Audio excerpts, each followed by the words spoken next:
The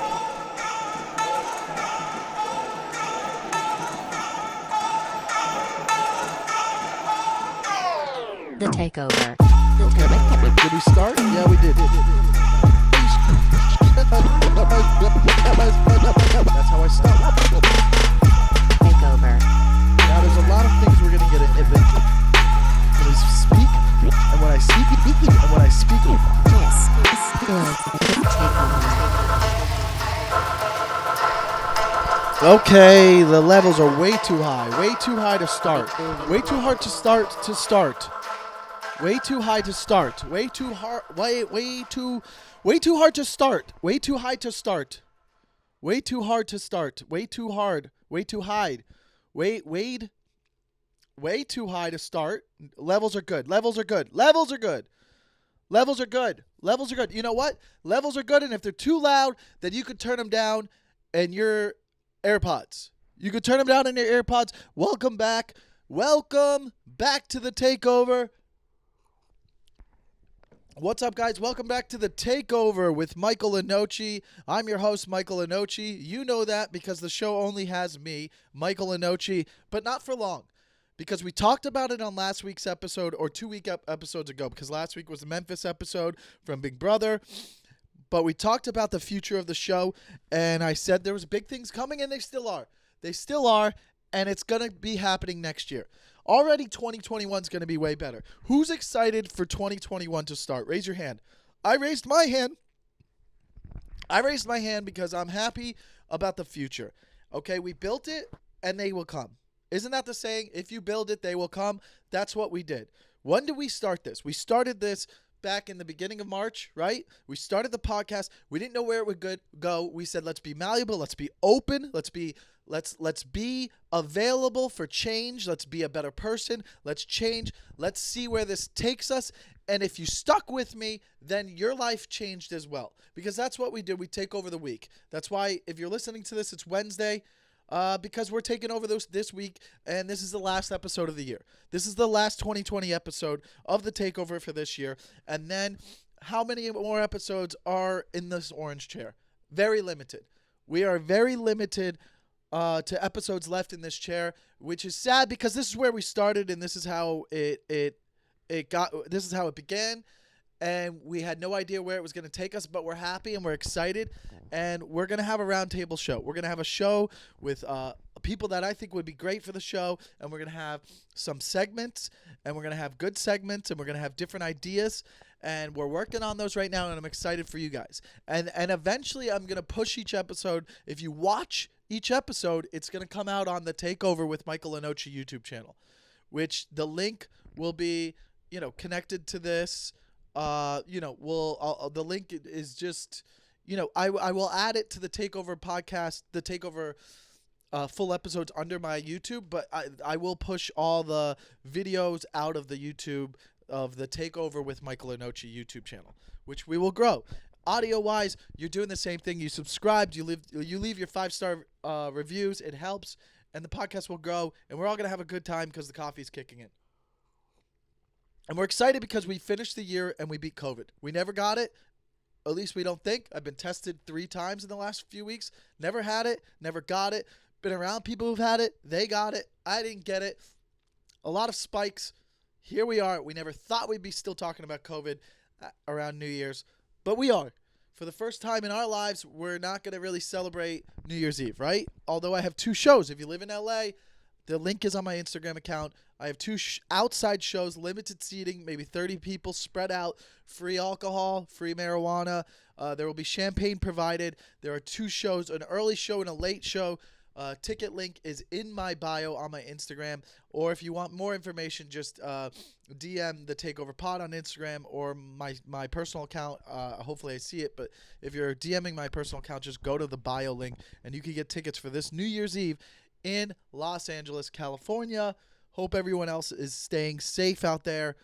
Couple other things. Got a show coming up in Austin, February 19th. Austin, I will be in Austin, Texas, February 19th.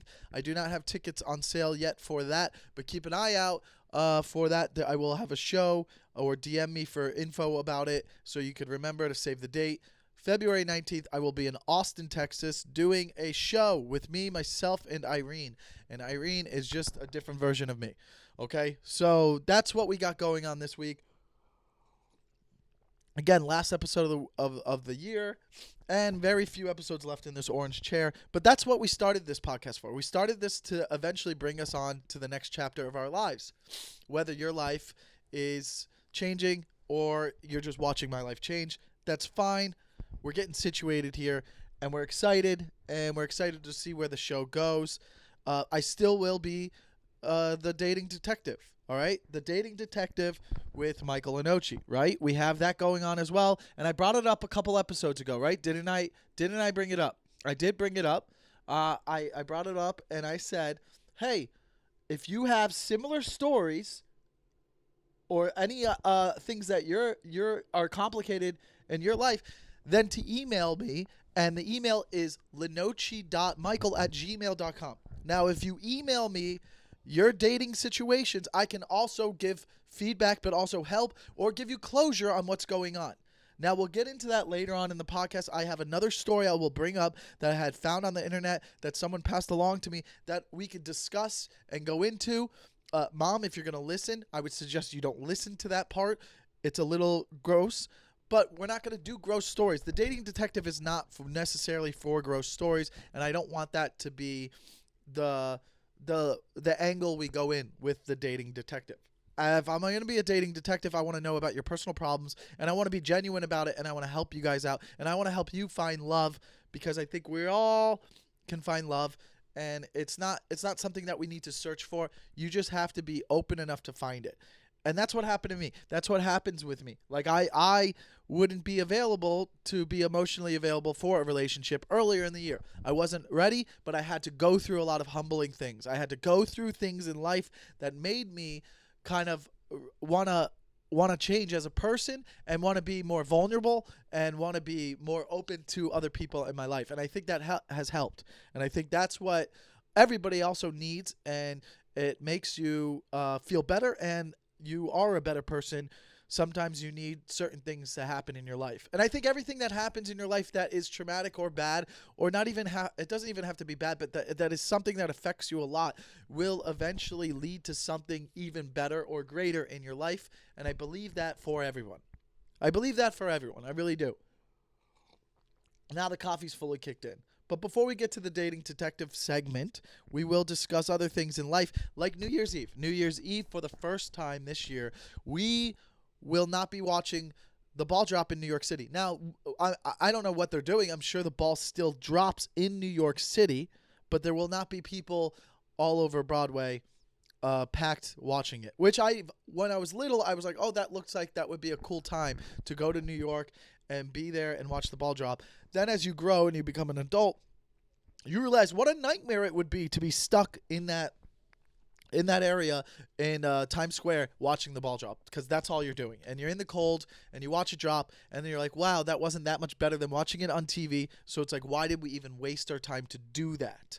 Now, I think that would be crazy and stupid to do. Now, I don't know if anyone listening or watching has ever done that before, but I would bet that you regretted doing that. I would think so. Christmas passed. We had a good Christmas. How was your guys' Christmas? Did you have a good Christmas? My Christmas was fabulous because nobody got COVID. My family was scared. They're like, okay, does Michael have COVID? Stay away from us. Then at one point we all gave up, and if I did have COVID, they would have all got it. But here we are, healthy, almost a week later, because now it's Wednesday, so that means Thursday, Friday, it's maybe 5 days later, no symptoms, nobody got it, everybody's healthy. Hopefully, if they did get it at this point, it's not from me. I don't have it. I was tested. I'm good to go. We had a good time. We drank. Christmas Eve, not a big open house, not as many people, but usually my family growing up, we had an open house Christmas Eve. By the time I was in high school, my sister's friends came by, my friends came by, my parents' friends came by. People were drinking. My uncle was drunk. We were having a party, and mom and dad didn't care if we were drinking and we were underage. They didn't care, and she doesn't want me to put that on record, but I am. It doesn't matter. That was 20 years ago.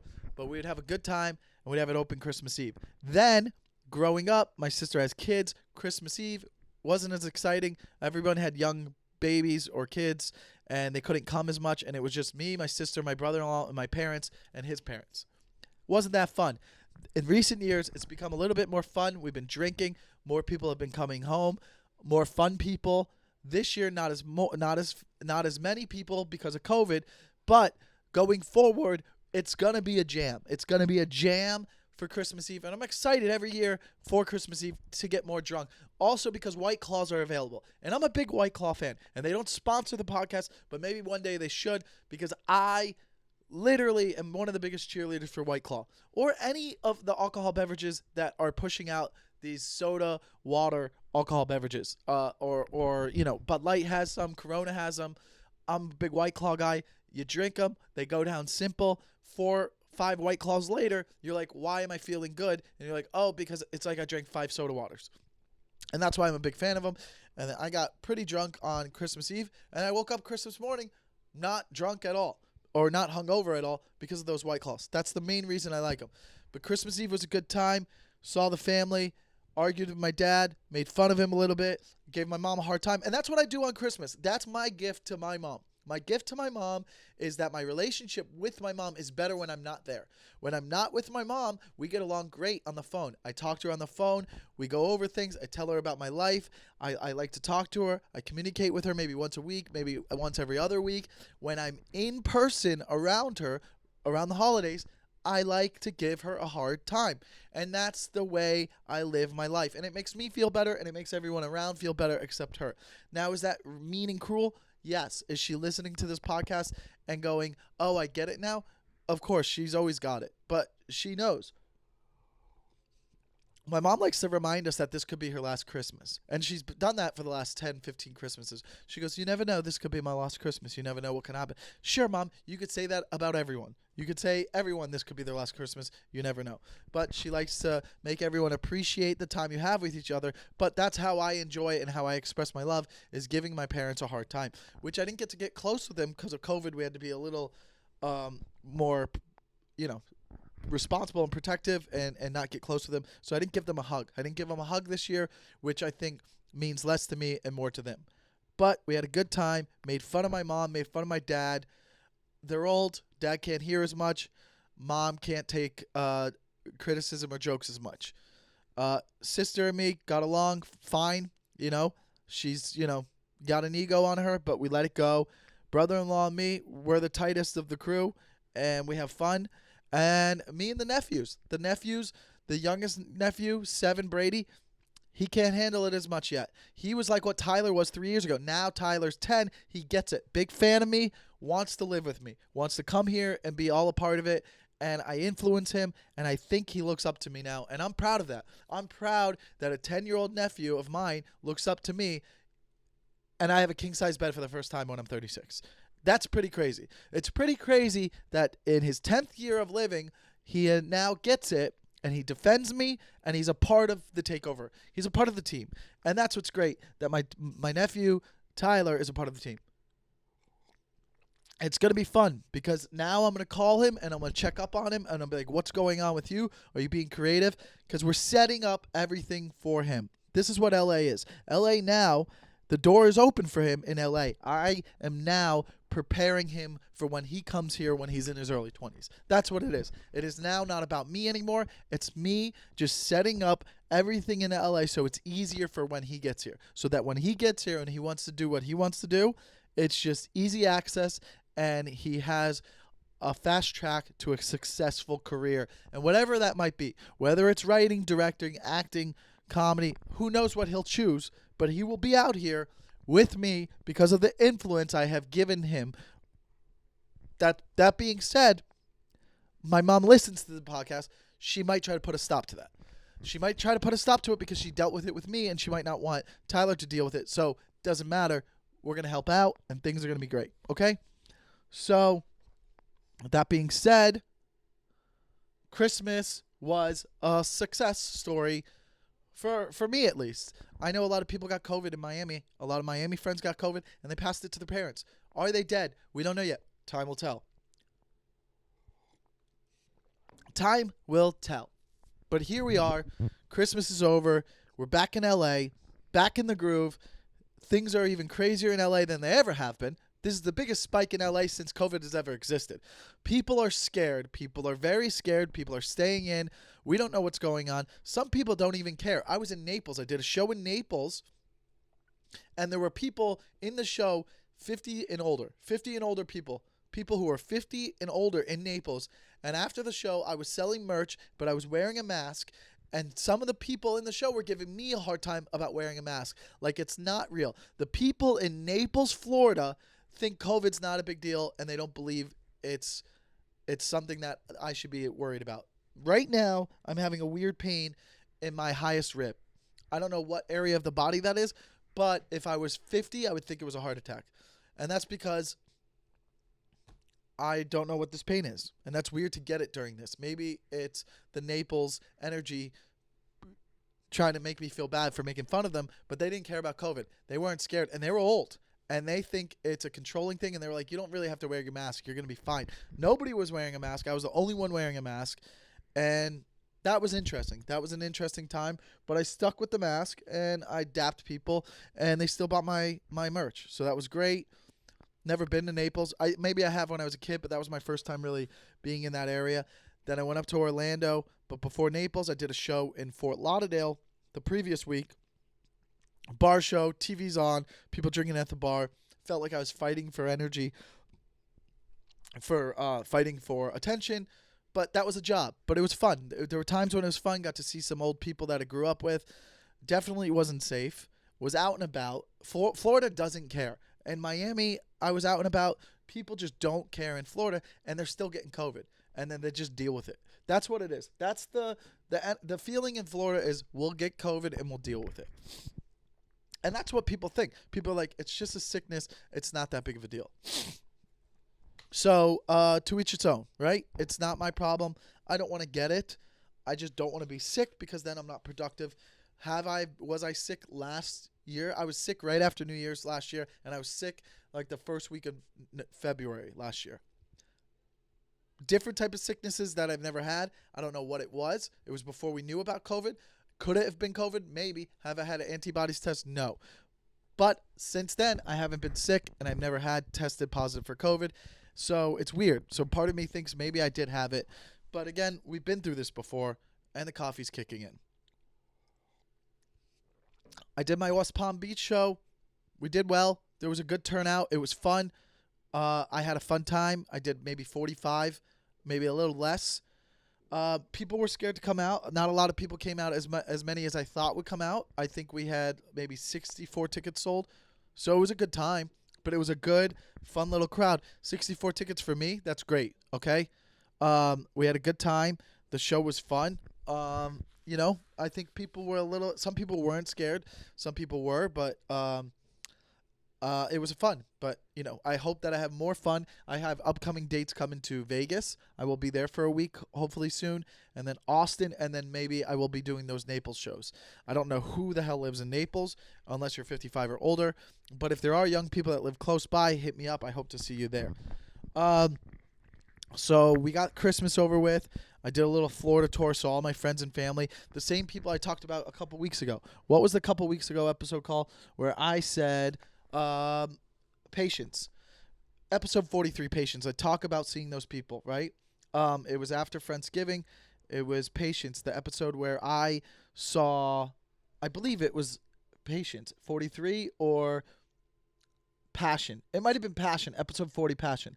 So where I stayed with my 3 different friends, the ones who are getting married, the ones who have a young 4-year-old and a 2-year-old, and then the ones who have the older kids, and they have the 4 kids. I stayed with all of them again, seeing the different dynamics. A lot of energy goes into having these kids. I mean, they are nonstop, and it takes up. You have to go to bed early. You learn to go to bed early if you have kids. That's what I realized. Even me, I was like, I should get to bed early because these kids are going to wake up at the crack of dawn and want me to entertain them. And that's what I do. I'm literally walking around entertaining these kids. So I got to stay with a lot of those people. And, again, did it make me want to not necessarily have kids a little bit? Yes. Do I feel already a little bit different than I felt a month ago on that patience or the passion episode? Yes. But I'm excited to move forward now. and go into the new year. And now we have New Year's Eve. And New Year's Eve is exciting for me because it's how I do Mondays. Remember, I've talked about Mondays for years. I've talked about for the whole podcast, throughout the whole year, throughout the podcast. Mondays are big for me because Monday is like a fresh start. People hate Mondays. I love Mondays. I love Mondays because I feel like I can get organized and take over the week. And that was originally what kind of inspired the podcast. The Takeover was because it was the Takeover with Michael Lenoci, right? The Takeover with Michael Lenoci is you tune in every week with me, and the episode will come out on Mondays or Tuesdays or Wednesdays, but whenever it comes out, you'll listen, and it will take over your week and inspire you to be a little bit more productive and be a better person and want to do better in life, and then whatever, maybe change something about yourself that you don't like, or give you ideas to maybe do something differently in your life. That was originally the inspiration behind the Takeover with Michael Lenoci. Like, hey, start your week off with me. Start your week off with me, and I'm gonna inspire you to be better and to do things that will be more exciting.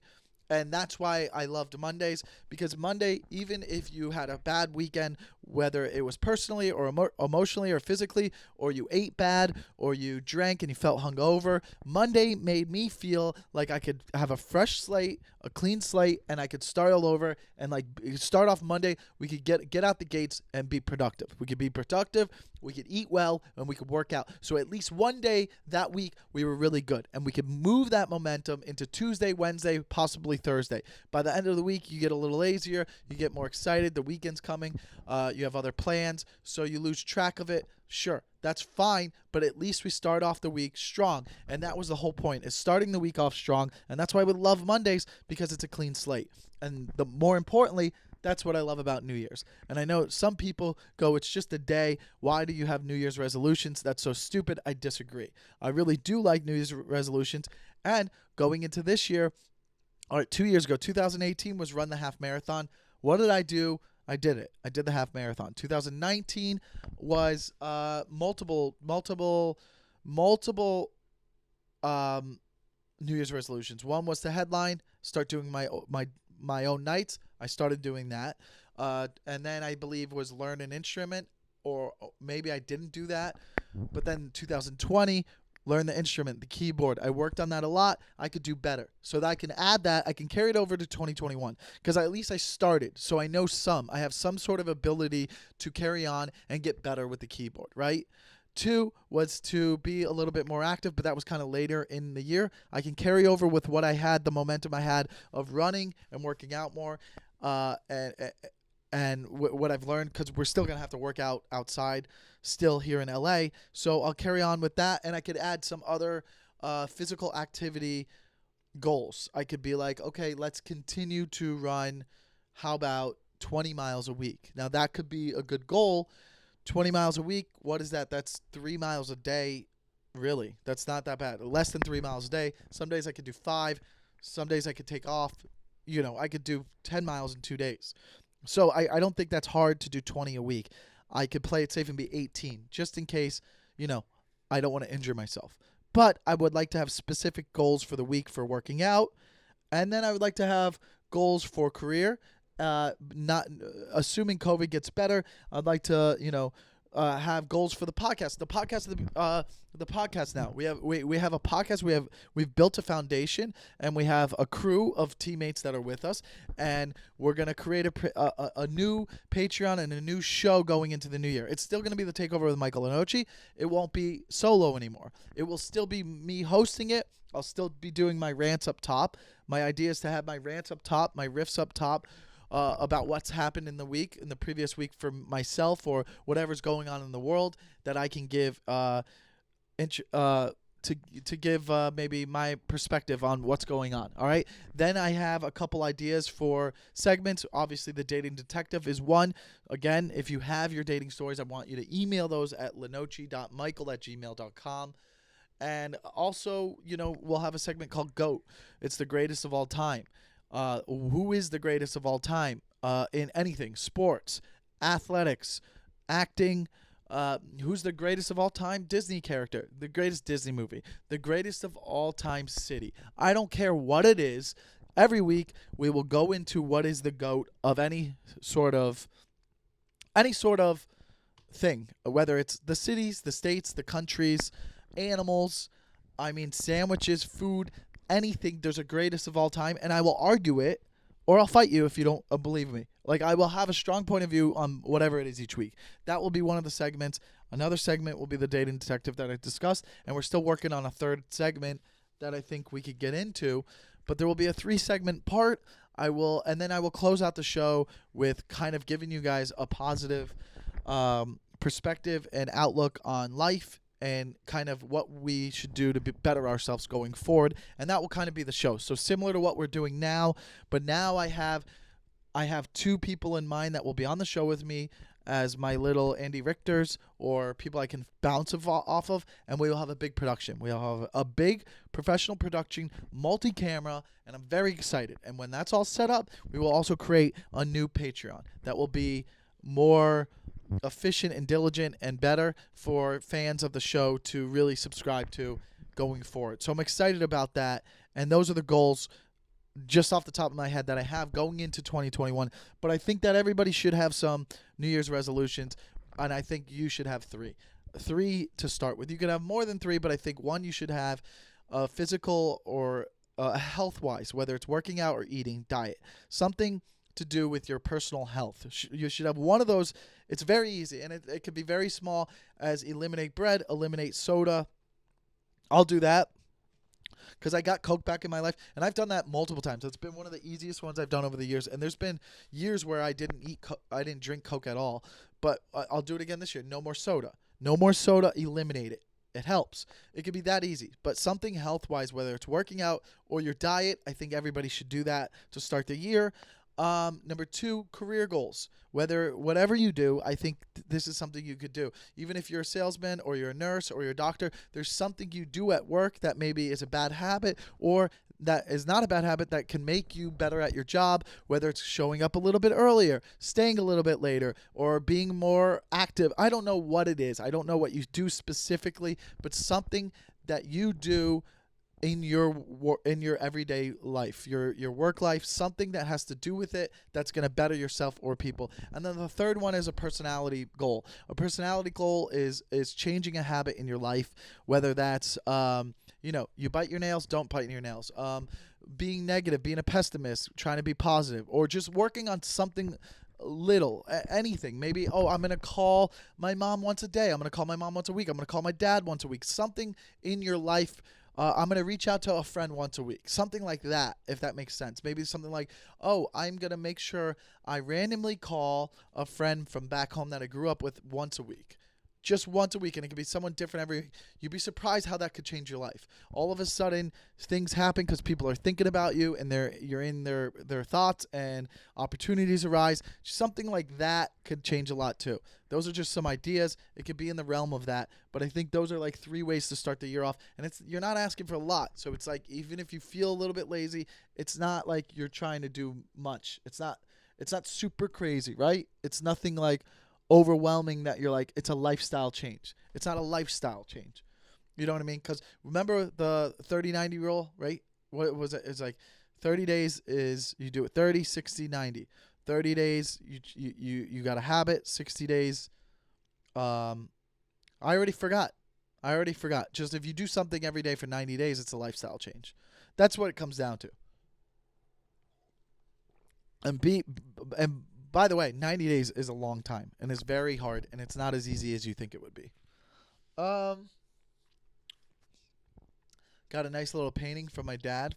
I like when my dad paints. Makes me feel good. I've been telling my mom for years that I want her to write a book, or maybe write down her thoughts, and then maybe I'll work on getting it published one day. But I think she has a lot of interesting perspective on life, going back to when she was a teenager or her adolescence, to her moving to America, to now. And I want her to do it before her time is up, or before she forgets a lot of things. And this is another way of me asking her to do that, because I think it's an interesting perspective that if she just jotted down some things, wrote a little bit. But, again, it's hard for people. It's hard to ask people to do something they don't want to do, that their heart's not behind. But I think it would be a good idea. And who am I to tell people what to do or change? It's just a suggestion. It's constructive criticism. Okay?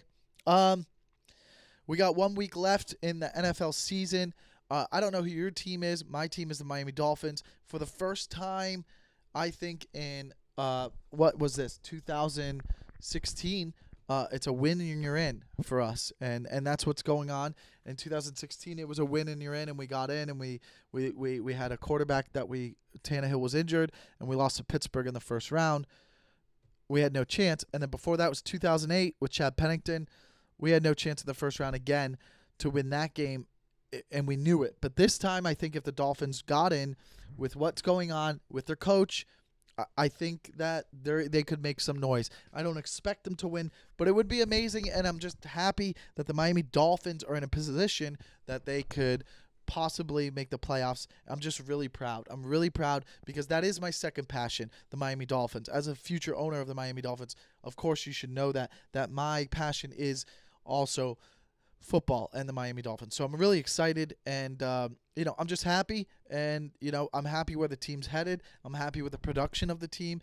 I'm excited for Tua to keep learning, and I'm not worried that he got benched for Fitz. I think at the end of the day, if you look at all of the great quarterbacks in this league, their first year they didn't even play, and some of them were horrible the first year. He's learning, and this isn't anything but good for him. He's on a great team. So I think we have a tough path to the playoffs though next Sunday against probably the second or third best team in the NFL. I would say it's the Chiefs, Bills, then Packers. But anyways, just to throw that out there, I wanted to share some of my excitement. I'm a big cat guy now. I think I like cats. My buddy Jay had these cats. I think I want to call them, I don't know what type of cat it was. Maybe a Scottish something. That's what people were saying, a Scottish something mixed. It was adorable. It was cuddly. And I've been more open to a cat in the recent years. And I think that if I ever got a dog again, I would want to get a dog and a cat together and maybe call them Rick and Morty. I think that's funny. A Rick and Morty after the show, obviously. Or, maybe name them a quarterback, wide receiver, Tua to something, whatever. Maybe in years from now, I have a great wide receiver that's with the Dolphins as well. I like to name pets after athletes. That being said, I'm a big cat guy now. I think that I could do a cat eventually. I see myself owning a cat one day. I could see myself being a cat owner. I think they're very interesting. And I think it's hacky to be like, cats suck, I'm a dog guy. It's like, no, you're not giving them a chance and learning to actually enjoy cats, that they can be loving like dogs if you get the right breed, maybe. Who knows? Anyways. Now, since nobody emailed me yet, and I hope that these episodes catch up, and I will get more situations, and then we can start sharing other people's ideas. And that will really push the podcast in the segment. But we are talking about the dating detective, Michael Lenoci, right now. Now, I can only give you a few suggestions and really give you my point of view on certain situations. But this being said, I'm going to take this one because this was someone sent me this a few weeks or months back, and I saved it because I thought it was unbelievable. And apparently it's real. And I don't know if it's real or fake. It sounds like it could be fake, but maybe you've heard this story. But I'll read it. And it was found online, and it's actually quite interesting because it's like let's paint the perspective of you're dating someone, you're in love, and maybe you're 2 years in dating, maybe you're 3 years in, whatever. Put yourself in those shoes right now. Maybe you're in a relationship right now with someone and you love them. Think about that person right now as I read this story. Or maybe you're newly dating someone. I think if you're newly dating someone, it's easy to get out of what I'm about to read. Users are out. So that being said, if you have any ideas or if this inspires anything, email Lenoci.Michael@gmail.com. That's Lenoci.Michael@gmail.com. And we will go into your questions or situations, and maybe I can help you out with your situations on the next episode of The Takeover for the segment of The Dating Detective. Okay, now, here it is. I, 31 female, caught my boyfriend, 21 male, having sex with a 3-pound chicken that he was supposed to be preparing for our dinner. That's the title, okay? So let's already start with the interesting part of this story is a 31-year-old woman dating a 25-year-old man. I think that's a rare thing, right? Rarely do you see an older woman dating younger. It's not common. I'm not saying it's wrong. It's very interesting. Usually a man would have to be a bit more mature to date a woman who's 31 because she's probably looking for more of maturity in a man. Maybe he's got his life together and he's ready to settle down quicker. Who knows? Doesn't really matter. Not that big of a deal. But off the top of my head, it already stands out to me. Not a lot of people I know. Now, if it was 31 and he was 30, fine. If 31, he's 29, fine. But a 6-year difference, usually that's a guy dating a younger woman. Usually, okay? So already, she's already, I would feel like, in a place where she's, maybe she's stepping in shallow water. I don't know if that's a saying, but if it was, I feel like it makes sense here. It wasn't a saying, let's be honest, but I don't know what the saying is right now, but already it's weird. So a 31-year-old female caught her boyfriend, 25-year-old boyfriend, having sex with a 3-pound chicken that he was supposed to be preparing for their dinner. 3-pound chicken, nothing big. It's like one of those ones that you probably buy from, Publix or Ralph's or Whole Foods. One of those roster. Well, I'm not even going to try to say it because I'm messing it up already. But, Rosteria chickens. You know what I mean? One of those chickens that I buy them all the time. I would never cook one myself. I would buy the ones that are already cooked and then just bring them home. Okay? Especially if it's 3-pound. This isn't a holiday thing. So anyways, she goes, I bought a small chicken and left it out for my boyfriend to prepare for dinner tonight. He is working from home now due to the quarantine, so he has started to do most of the cooking. So this started at the beginning of COVID. Okay? Interesting. So she got home early from work today. She goes, I got home early from work today, and I snuck in the house because I wanted to surprise him. Always, a scary thing to do is to surprise someone coming home early unless you're trying to find out something bad. Whether they're masturbating or doing something that they think they're in their own privacy of their own home. I will say that, right? Is that fair? It's dangerous to surprise someone. And if you wanted to surprise someone at home, you might find something you don't like, right? Maybe, maybe not. I don't know. Who knows? It's almost like her body was telling her intellectually, like she was like, I should go home early because I might see something I don't like. I don't know. Just saying, everybody should be able to come home and surprise someone. But it's also scary because maybe she was coming home early to surprise him to see if he was cheating. Maybe she thought something weird was already going on. We don't know. Okay? He's working from home now to quarantine. I got home early from work today and snuck in the house because I wanted to surprise him. Now, snuck in the house.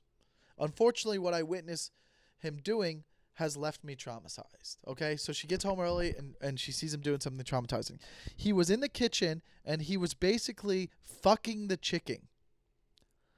I quietly backed out of the kitchen because I did not want to make things awkward for him or myself, and I left the house. I'll read it again. He was in the kitchen and he was basically fucking the chicken. I quietly backed out of the kitchen because I didn't want to make things awkward for him or myself when I left the house. Now, before I go any further, that's not his first time doing that. Can we agree on that? Okay, moving on. I drove around and returned home at my regular time. So she left. She sees this, sneaks out of the house. This guy doesn't hear her come home or even sense someone coming in. And also is just doing this real quick. I mean, the chances that he's doing this, and we could go into the whole masturbating thing, is usually a quick thing for guys. In and out, 5 minutes. Let's go. We're done. I don't know. Women, maybe it takes longer. So the chances that she walked in on this are very slim already. So she leaves and she drives around, doesn't know what to do. She's traumatized. She drives around and then comes home at a regular time. And when she comes home, he had the chicken fully cooked and it was on the table ready for us to eat. I pretended I wasn't feeling well and went to bed. I feel extremely uncomfortable and sick to my stomach to have witnessed that, and I don't know what to do. We have been together for 2 years, and other than that, other than witnessing him fuck the chicken, nothing bizarre has ever happened before. What should I do? I can't really look him in the eye anymore after seeing him do that. Help. This is heavy shit. I don't know anyone who's ever done anything like this except from the American Pie movie where he has sex with the pie, right? He has sex with the pie, and then I think that movie for sure inspired guys to even try that, probably. First of all, why are you?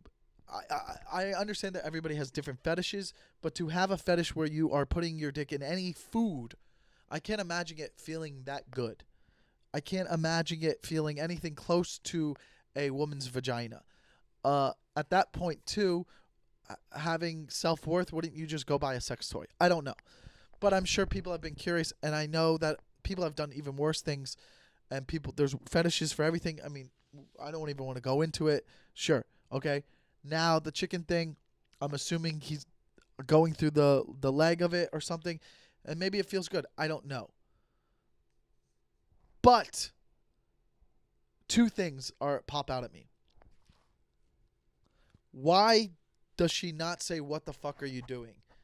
I mean, she's traumatized now and she has to live with that and he doesn't. But if he did live with it, if she called him out in the moment, then I just feel like I don't know. I feel like she should have said I think she should have said something right when she walked in on him. You should know everything about your partner sexually. You should know all their fetishes. Otherwise, they're going to go find ways to do it. And you need to know what's weird about them so that you can be prepared for it if you're going to fall madly in love. Or, I guess that could be a secret for life because you're never going to find a girl who's going to want to do something like that for you. Like, here, fuck this chicken while I masturbate. I don't know. I don't know what you do.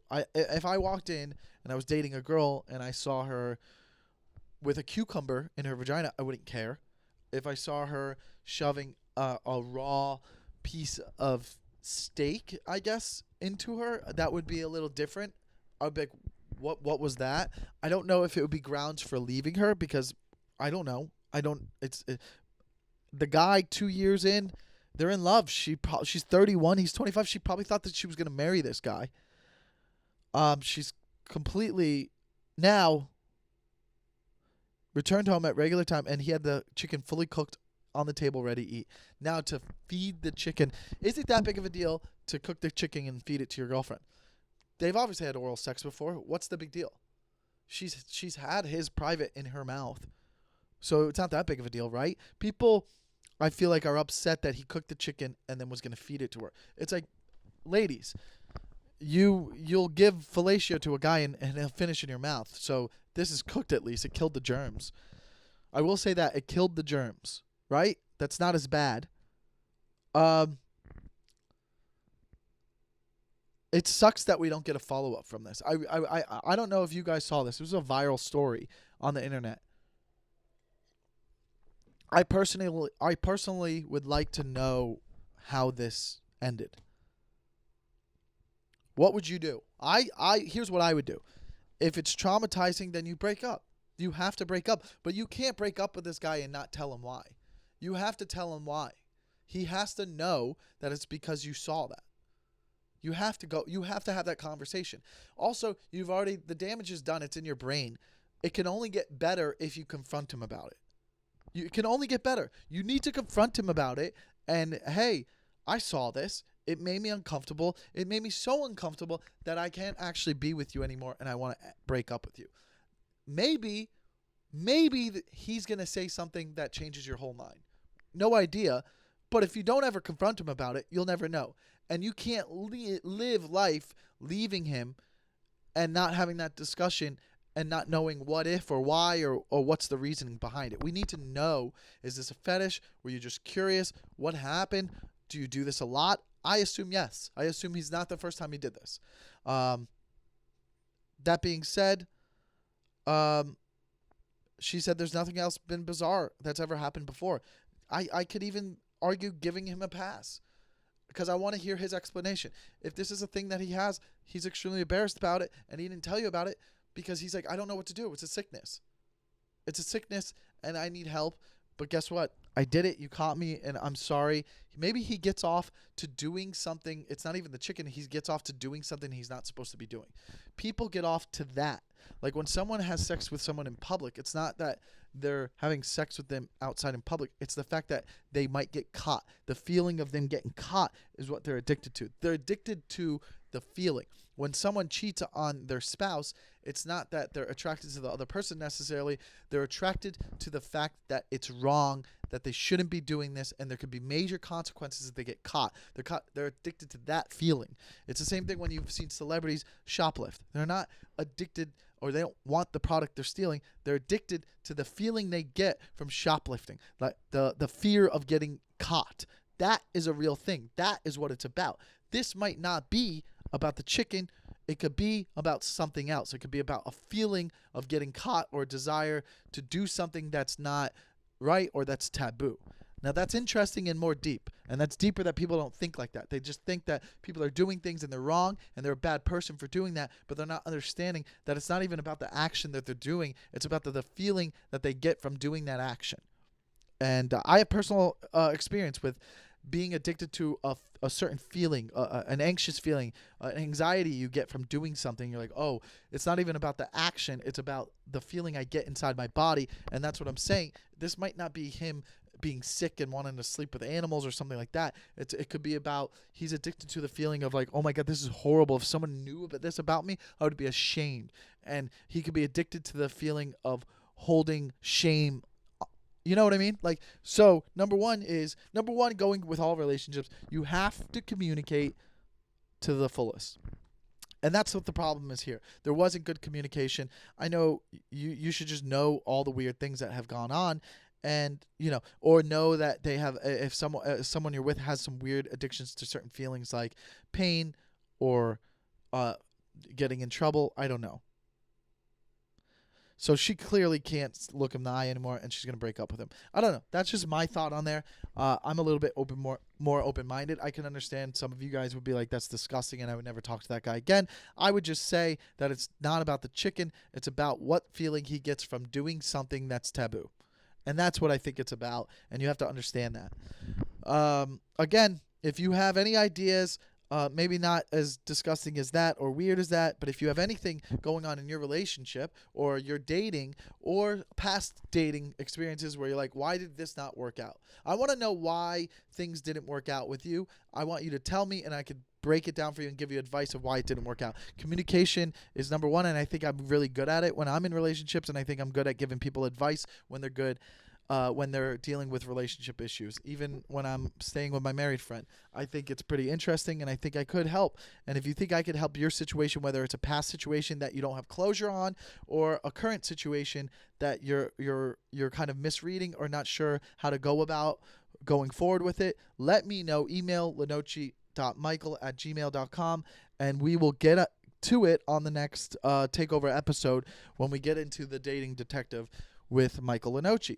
That being said, closing thoughts, man. I wish everyone a happy new year, and I believe, and I hope that we are closer to the end, and I'm just happy that we got through this year, and we got past the holidays, and I know the holidays can be tough for people because of loved ones, but that being said, you're here, you're still here for a reason, and you're someone who survived this year, and it's made you stronger, and you need to use that life experience to help others moving forward, and know that there's someone that could always use your experience or your thoughts or your kind words to make them feel better. So if you're listening to this podcast, you're doing pretty well already, and you're on the same wavelength as me, and I think that you need to set up your own personal goals for 2021, and I think that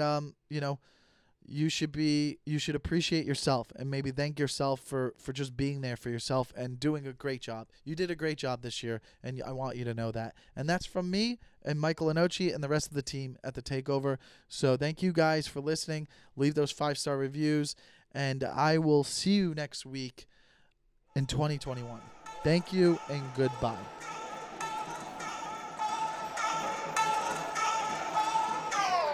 The Takeover. Okay. Did we start? Yeah, we did. That's how I start. Takeover. Now, there's a lot of things we're going to get into. When I speak, and when I speak, and when I speak. This is the Takeover.